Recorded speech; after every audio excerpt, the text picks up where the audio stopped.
Tá aí? Então vem ficar bem informado comigo no Tá Rolando. Confira os nossos destaques. Espaços culturais da universidade participam da Semana Nacional dos Museus.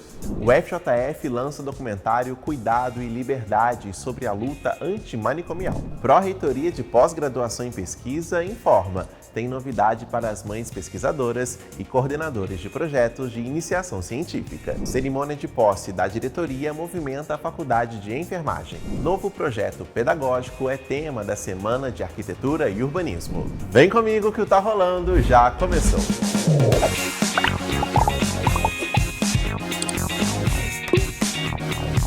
A Semana Nacional dos Museus segue até o dia 24 de maio.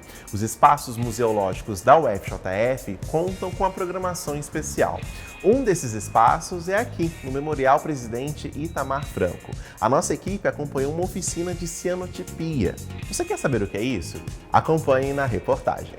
Olhares atentos, muita concentração. Foi assim a oficina de cianotipia que o Memorial da República Presidente Itamar Franco recebeu no dia 20 de maio. O workshop fez parte da programação da Semana Nacional de Museus. Quem participou pôde ter a experiência de revelar imagens com essa técnica antiga. A Érica é nova em Juiz de Fora. Para ela, o contato com a cianotipia também foi novidade. Eu conhecia de ver pessoas fazendo, mas eu tinha muita vontade de fazer.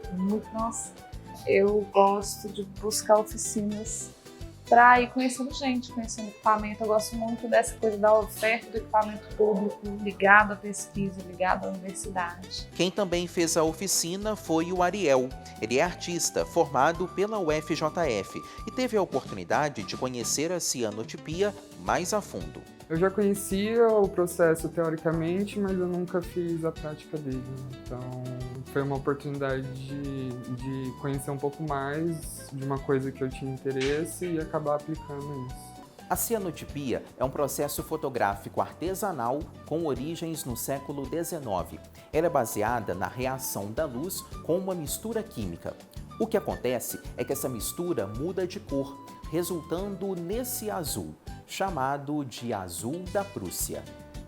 Um processo que conta com várias etapas. É preciso aplicar a mistura no papel, fazer a secagem e expor a folha à luz. Na sequência, vem a lavagem em água fria e depois é só deixar secando. As instruções para revelar as imagens foram passadas pelo Rodrigo. Ele é um dos alunos de artes visuais que ministraram a oficina. Para ele, fazer cianotipia é uma oportunidade de unir dois mundos que parecem completamente opostos. Ela é uma conversa que eu tenho com meu eu do ensino básico, que gostava muito de química, que era apaixonado por química orgânica e inorgânica, e é esse meu contato, estando nas artes, com a parte científica, de exploração de ciência dura mesmo, sabe? Ciência exata. A cianotipia tem esse diálogo com o vulto, com aquilo que fica, que é uma coisa que eu exploro também na minha poética com memória, esquecimento e fabulação nesses intervalos vazios, da memória. Encontros como esse acontecem por meio da Semana Nacional, que é promovida pelo IBRAM, o Instituto Brasileiro de Museus.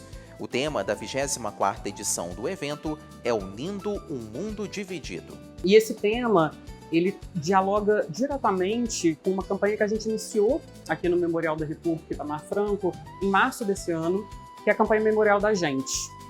Então, articulando essas duas campanhas, o tema proposto pelo IBRAM, a gente pensa a instituição como espaço para trabalhar a ideia de memória, patrimônio e também cidadania. E falando da Semana de Museus, a gente tem uma dica para o seu fim de semana. Vai ter a Feira de Artes Brecha, aqui no Memorial Itamar Franco e no Museu de Arte Murilo Mendes, aqui do lado. Mais de 60 artistas e coletivos vão trazer trabalhos. Vai ter gravura, pintura, desenho em quadrinhos, uma oportunidade de você trocar ideia com os artistas e adquirir novas obras. Essa importância da cena cultural juiz-forana, fazendo esse link e mostrando de fato isso para a população como um lugar também de pertencimento, né? É um ano muito importante para a gente tem a Pró-Reitoria de Cultura fazendo 20 anos, comemorando 20 anos, o Museu Murilo Mendes comemorando 20 anos e o Itamar Franco Memorial comemorando 10 anos. Então é um ano de celebração para a cultura e é importante que a comunidade também perceba a cena e participe da cena. A UFJF lançou o documentário Cuidado e Liberdade. O média-metragem propõe uma reflexão sobre direitos humanos e saúde mental. Quer saber mais sobre esse documentário? Acompanhe na reportagem. Na semana em que o Brasil relembra o Dia Nacional da Luta Antimanicomial, a UFJF lançou o documentário Cuidado e Liberdade, um breve olhar sobre a luta antimanicomial. A produção propõe uma reflexão sobre os direitos humanos, saúde mental e a construção de uma sociedade antimanicomial, reafirmando o cuidado em liberdade como princípio fundamental. Idealizado pelo vice-reitor Telmo Ronzani e produzido pela Diretoria de Imagem Institucional, a partir de uma demanda do Ministério Público Federal, o filme reúne depoimentos de especialistas e usuários da rede de atenção psicossocial para discutir os avanços e os desafios da luta antimanicomial no Brasil. Essa ideia nasceu em função da notícia que saiu da carta da FMG, né, de desculpas da FMG. A gente se inteirou sobre essa carta e a gente foi procurar saber porque a UFJF também foi citada como uma das universidades que receberam corpos do Hospital Colônia de Barbacena. Então a gente se informou, a gente procurou o Departamento de Anatomia e fez então contato com o Ministério Público, que quem é o órgão que tem provocado essa manifestação. Então a gente se adiantou ao Ministério Público, que eles estão fazendo contato com várias universidades mineiras. A gente quis aproveitar esse momento, aí já que estava perto do 18 de maio, que era uma data simbólica do Dia Nacional da Luta Antimanicomial, a gente resolveu ampliar essa ação para além da carta, mas também promover uma ação de conscientização, divulgação e de memória do que aconteceu ali, como uma estratégia também de divulgar o tema para a sociedade. A narrativa é conduzida pela história de Valmir Costa, ex-paciente de hospitais psiquiátricos que permaneceu internado por 26 anos. Hoje, ele é usuário do CAPS, do HU da UFJF, e representa a transformação promovida pelo cuidado humanizado e pela inclusão social. Depois que eu entrei para trabalhar, eu voltei a estudar, tirei o 3º ano do ensino médio, e eu tinha dificuldade em leitura. Depois que eu passei a entrar na comunicação, a leitura melhorou, e aí eu fui seguindo em frente, melhorou muita coisa na minha vida.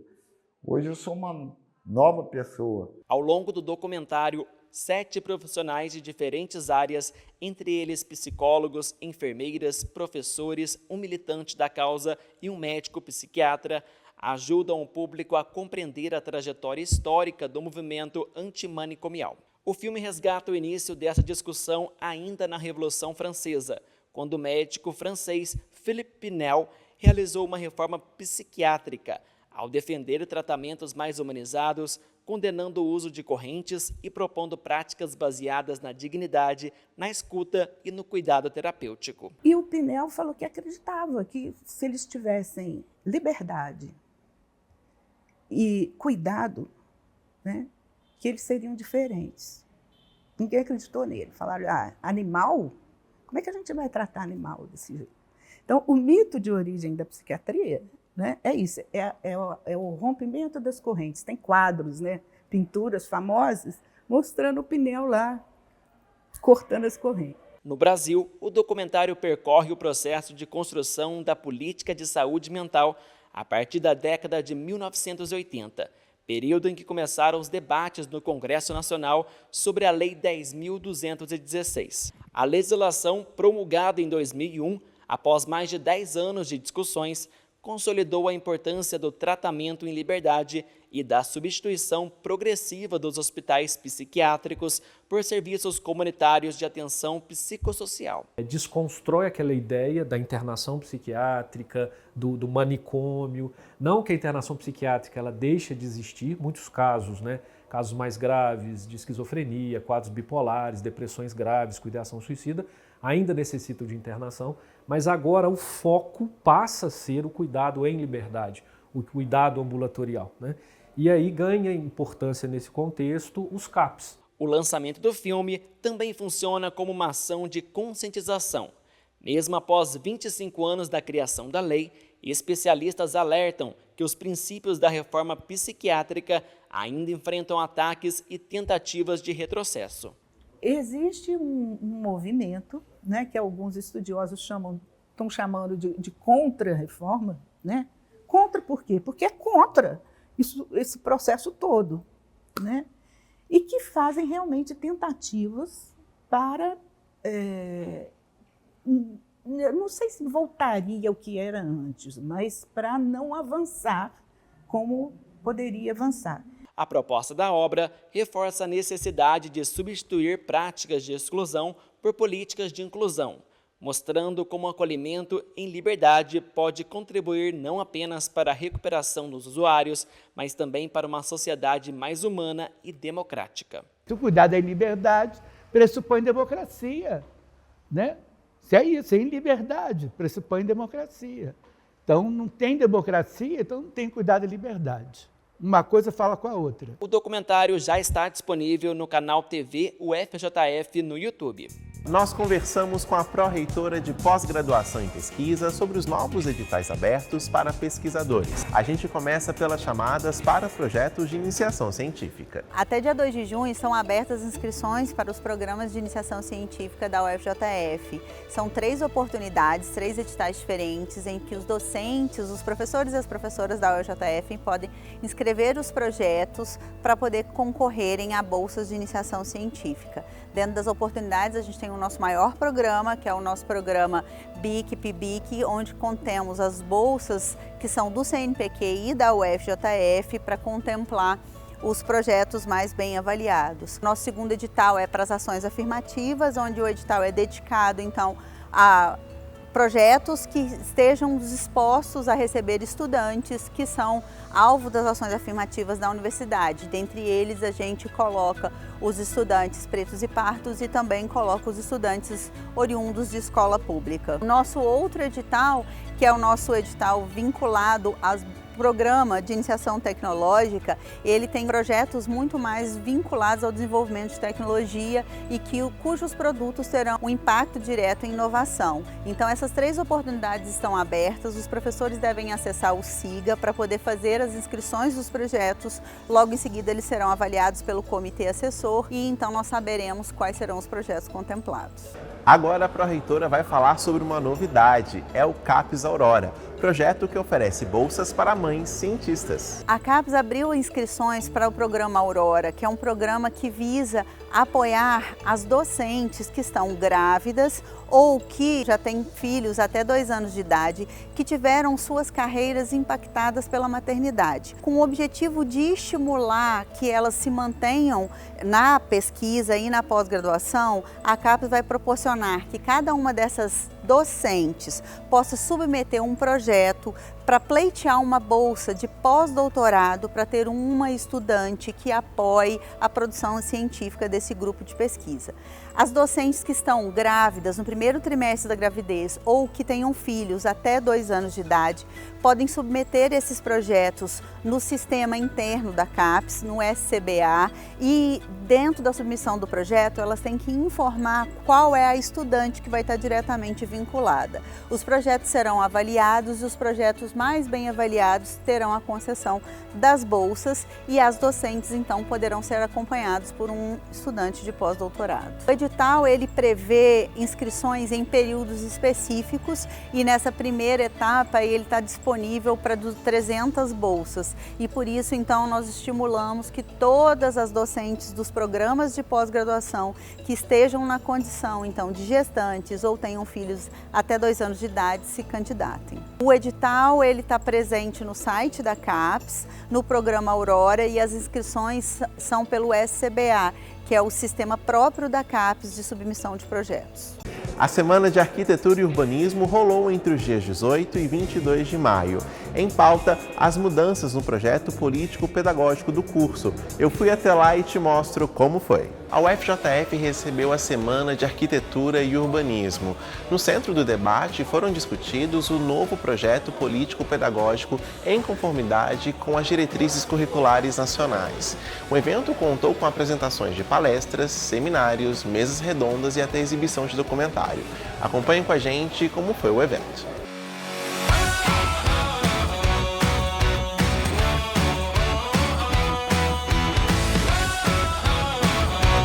Com a homologação das novas diretrizes curriculares em 2025, esse tema, né, tornou-se assim, emergencial de ser debatido no âmbito da nossa unidade, de forma ampla, coletiva, democrática, e a gente, né, entendeu que a semana de fato era um momento especial para a gente fazer esse diálogo, né, com as nossas comunidades, com os nossos estudantes, nossa comunidade discente e docente, mas também trazendo perspectivas de outras experiências aí regionais que a gente reconhece, né, o trabalho também. As principais mudanças das diretrizes curriculares nacionais têm a ver com as mudanças da sociedade brasileira. O Brasil mudou, as universidades mudaram, o perfil dos estudantes mudou completamente para melhor. Hoje nós temos, dentro das universidades, um retrato da sociedade brasileira, muito mais do que, por exemplo, na minha época. O Brasil chegou à conclusão, em cima da dor, né? Vocês aqui em Juiz de Fora acabaram de passar por um trauma desse tipo, né? Nós não podemos mais construir cidades como construíamos até o século XX. Não existe essa hipótese, é uma questão de sobrevivência e o Brasil está vendo isso, é vítima disso. Então nós temos questões ambientais, questões sociais, de uma cidade melhor que todos os habitantes caminhem nela, homens, mulheres, crianças, idosos, pessoas de todas as etnias, de todas as orientações sexuais. Essa revisão ela é de extrema importância, né, para a mudança, é uma grande mudança no ensino da arquitetura e a gente vê, especialmente para nós alunos, que nós também precisamos participar desse processo. Infelizmente nós construímos uma cidade que parece perigosa para todo mundo, não é? Então, discutir essas relações, né, de um país que também, ele não foi descoberto, ele foi invadido, né? Então, quer dizer, qual é a contribuição dos povos originários como cultura contemporânea, não como algo do passado que a gente tem que aprender com eles, não, como parte da nossa cultura contemporânea. A Faculdade de Enfermagem ficou bem movimentada no último dia 15 de maio. Isso porque teve posse da diretoria. A Carolina de Paula foi até lá e te mostra como foi. E por mais 4 anos, a Faculdade de Enfermagem da UFJF terá à sua frente a professora Angélica Coelho como diretora e a professora Kelly Borges como vice-diretora. A comunidade acadêmica se fez presente no momento da cerimônia de posse e contou com muita emoção.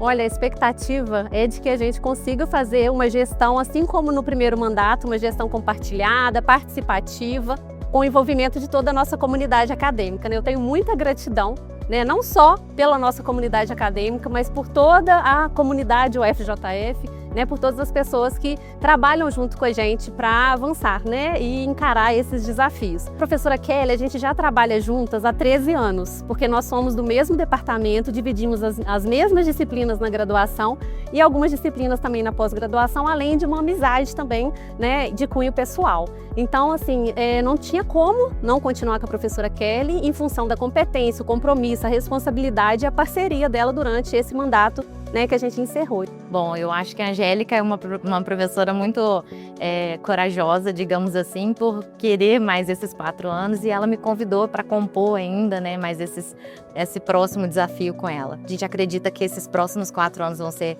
mais leves, mais suaves, ainda com desafios, mas com mais carga, né, de conhecimento e com certeza vai ser muito melhor. Com certeza a gente quer promover muito mais melhorias para a Faculdade de Enfermagem e contribuir para o SUS e para a universidade. Primeira gestão a gente iniciou, né, em um período de pandemia e agora terminamos uma gestão num período, né, de calamidade em Juiz de Fora, em função das chuvas, né, e os desafios também, né, são imensos, mas a gente está com muita garra e muita vontade, né, de fazer um bom trabalho.